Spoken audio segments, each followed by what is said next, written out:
నన్ను చంపాలి అనుకుందన్న కోపంతో వెళ్ళి వెనక ముందు కూడా ఆలోచించకుండా మాధవిని నిలదీస్తుంది. అది ఇంకా ప్రమాదం. ఏంటమ్మా ఏం మాట్లాడవు? ఆహా, ఏం లేదు.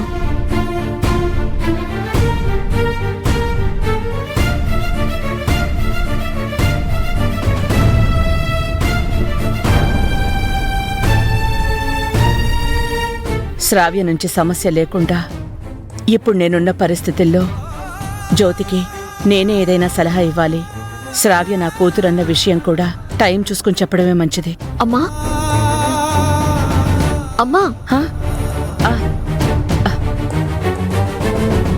ఏంటమ్మా ఆలోచిస్తున్నావు? నీ గురించే. ఇంట్లో నా పరిస్థితి ఇలా ఉంటే ఆ నీలాంబరి నా మీద ఎందుకు కక్ష కట్టిందో నాకేం అర్థం కావడం లేదమ్మా.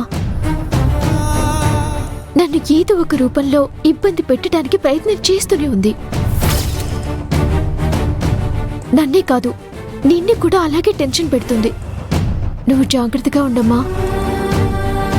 తను నీకు ఎలాంటి ప్రమాదం తలపెడుతుందోనని నాకు చాలా భయంగా ఉందమ్మా. ఏం చేయను? అయినా నా గురించి వదిలే. మీరు బాగుంటే నాకంతే చాలు. సావిత్రమ్మా,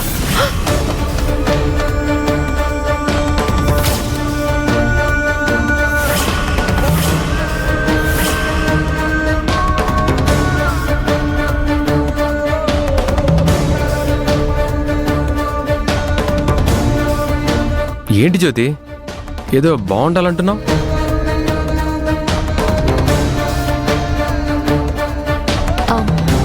అదే బాబు, మన సావిత్రమ్మకి యాక్సిడెంట్ అయింది కదా. ఇప్పుడు ఎలా ఉందని పరామర్శిస్తే మీరు హాస్పిటల్కి వెళ్లి బిల్లు మందులు మీరే చూసుకున్నారని కృతజ్ఞతా భావంతో మీరు బాగుండాలని చెప్తుంది.